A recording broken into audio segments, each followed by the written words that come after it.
Hey, expediting with Lucy here. It's cold this morning, but I'm in Texas, so definition of cold is a little different from other people's. I'll show you this real quick. Woohoo! That's kind of unusual for us.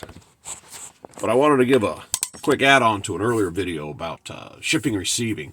In my earlier video, I specifically mentioned don't dress like a refugee from a post-apocalyptic war zone.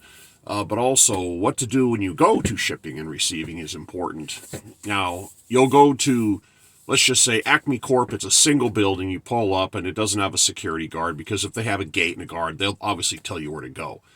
But when you pull up, you'll see the front of the place, and you'll see signs like employee parking and visitor parking and no trucks, which I kind of ignore. But look for the trailers. Look for the trucks. Usually you're going to pick up at the back of a building. Just circle the building, go around, look for the trucks and trailers. If you don't see that, look for the docks, loading docks.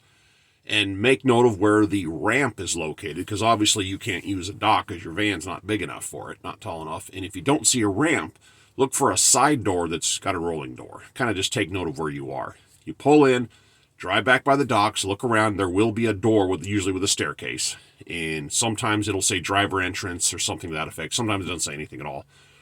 You walk up, you open the door, you let yourself in. Sometimes it doesn't open. Sometimes there's a buzzer or an alarm. You hit it and you'll hear it really loud inside the building. And it goes off.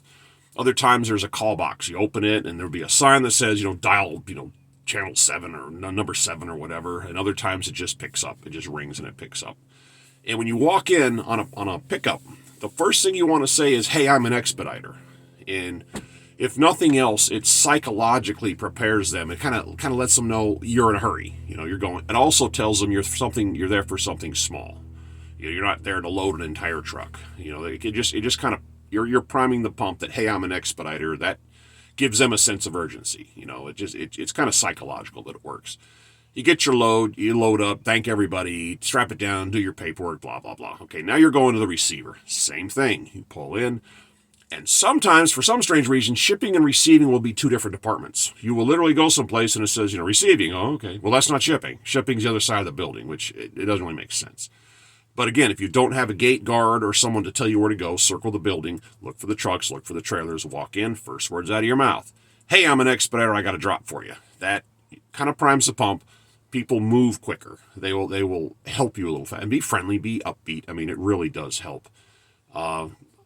You're not a big truck. It doesn't take long. If your delivery time an expedite is based on mileage. It's based on mileage and time. And they will usually have, based on a 50-mile-an-hour average or 55 or something. They want it there as fast as they can get it, but they give you a reasonable time. And if it says be there at noon, that doesn't mean get there, sit outside the gate at 9 o'clock and wait till noon. That means no later than noon.